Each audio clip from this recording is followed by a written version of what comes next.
sei como é você achar que está sozinho, que não tem mais ninguém por você. Mas quero dizer que hoje o canal Cartas Psicografadas vai mudar isso na sua vida. Estamos lançando a nova função Seja Membro aqui no nosso canal. Você que já é inscrito vai ver um novo botãozinho para você clicar de Seja Membro. E você que ainda não é inscrito precisa clicar em se inscrever para aparecer a função Seja Membro para você. Quero dizer que por lá vamos poder conversar diretamente. Sim, vou poder tratar tudo com vocês. Você que está precisando de uma psicografia para o seu ente querido, através dessa função Seja Membro, também poderemos fazer isso diretamente com você. Isso vai nos aproximar demais. Sei que apenas as pessoas que acreditam na espiritualidade vão fazer parte dessa função. Cada um de vocês que ativar a função Seja Membro vai receber um selo que vai ficar ao lado do seu nome, que vai identificar que você é membro exclusivo do nosso canal. Assim vamos poder identificar cada comentário, tudo que você comentar nós receberemos e também poderemos conversar diretamente com você. Então, você que quer ser membro, clique agora nessa função e também estamos deixando aqui na descrição o link do Seja Membro, que você pode também clicar através dele e assim você vai ser direcionado para ativar essa função no seu YouTube. Meus irmãos, a carta psicografada de hoje é triste demais, mas é preciso ser relatado para vocês os fatos como realmente aconteceram. Por isso, meus irmãos, eu ressaltei a importância de você saber que você não está sozinho. Eu amo cada um de vocês e se vocês precisarem conversar, eu estarei por lá e estaremos prontos para sempre ajudar você no momento mais difícil da sua vida. Cartas Psicografadas apresenta Meu Fim. Cometi o maior erro que eu poderia cometer durante a minha vida encarnada. Ainda era uma menina jovem e tinha todo o futuro pela frente, mas acreditei que o que o mundo tinha para me oferecer não era bom o suficiente. Então decidi que minha vida não iria correr por aquele caminho, e eu seria dona das minhas próprias ações e seria dona do meu futuro. Acreditei que eu poderia decidir o que eu realmente queria fazer, o que eu seria da minha vida. Mas quero contar para vocês, antes da gente chegar nessa parte, o que me levou a esse caminho. Minha vida antes nem sempre foi assim. Minha mãe e meu pai decidiram se separar. Eu tinha 10 anos de idade quando isso aconteceu. Houve uma briga muito grande entre os dois para decidir sobre a minha guarda. Sim, você fica com ela. Não, fica você. Eu não quero não. Eu não vou parar minha vida para poder ficar com ela. Eu também não vou deixar de viver a minha vida e conhecer outras pessoas para poder ficar preso com a minha filha em casa. Foi isso que eu ouvia. Nem meu pai e nem a minha mãe queria ficar comigo durante aquela separação. E parecia que ambos me amavam enquanto estavam juntos. Mas acredito que eu era apenas a parte que unia os dois. E depois que isso acabou que ninguém queria ficar comigo. Mas não foi isso ainda que iria me abalar completamente. Continuei vivendo a minha vida. Acabou que num puxão pra lá, num puxão pra cá, acabei ficando foi com a minha mãe. Ninguém me queria, mas em algum lugar eu teria que ficar. Vi a minha vida ficando completamente diferente quando minha mãe mudou comigo. Minha mãe já não me tratava com o mesmo carinho de antes. Ela já falava comigo como se eu fosse uma pessoa adulta. Bora, tá na hora de você arrumar um emprego. Tá na hora de você sair dessa casa, hein? Vamos lá. Vamos para a escola estudar para você ter um futuro. E assim você vai sair cedo de casa. Ouvia isso diariamente da minha mãe. Quando tirava uma nota ruim na escola, era gritos que não acabavam mais na minha cabeça. Minha mãe não me ajudava em casa a fazer os deveres e queria que eu tirasse nota boa todas as vezes. Às vezes a gente precisa de uma rede de apoio com pessoas que possam nos ajudar no momento que a gente precisa. E não tinha mais isso. Meu pai e minha mãe se separou e meu pai nem queria mais saber de mim.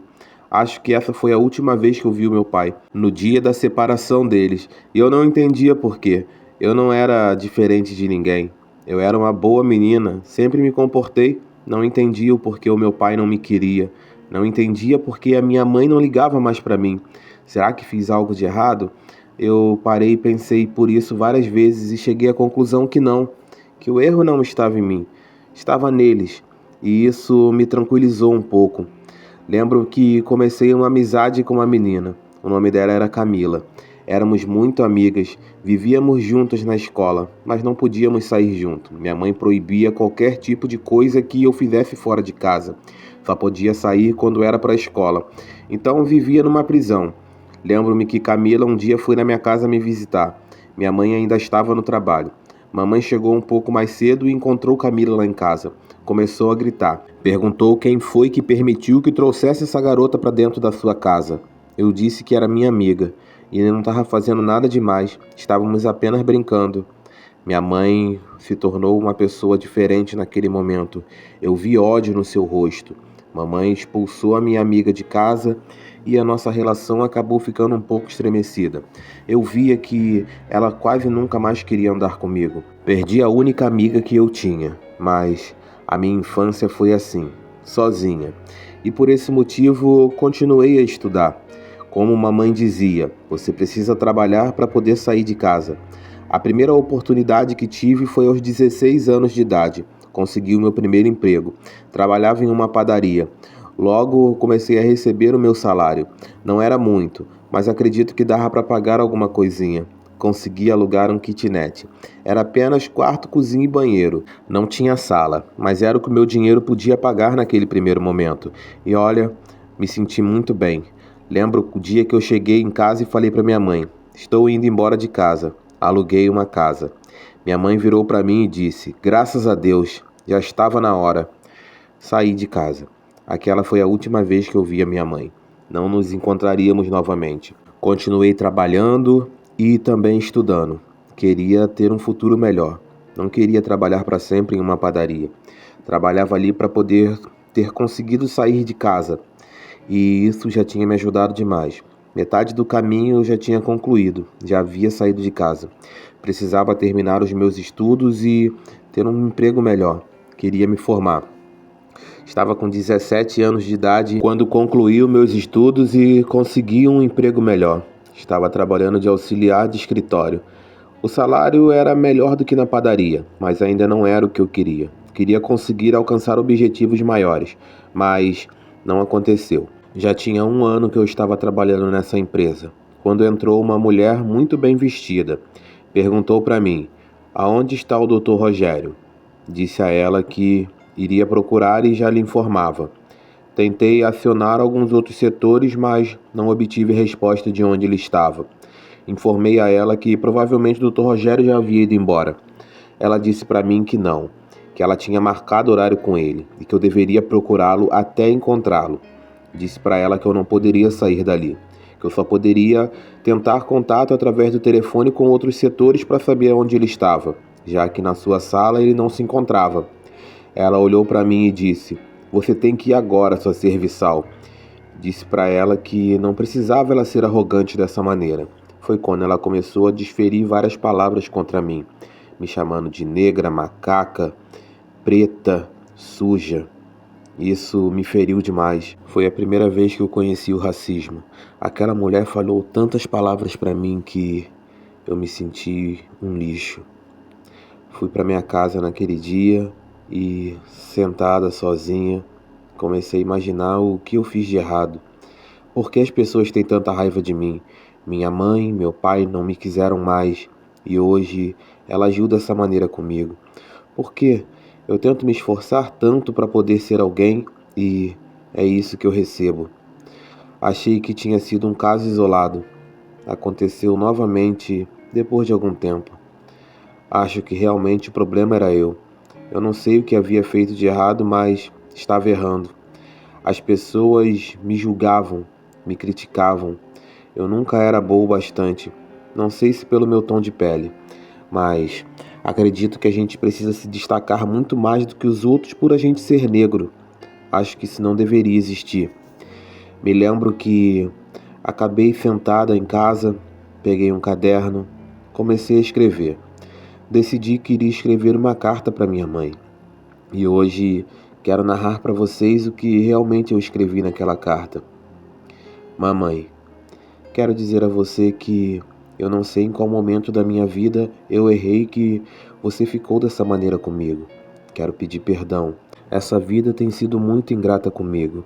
Antes eu acreditava que o problema era você e meu pai, mas entendi que As pessoas realmente não gostam de mim.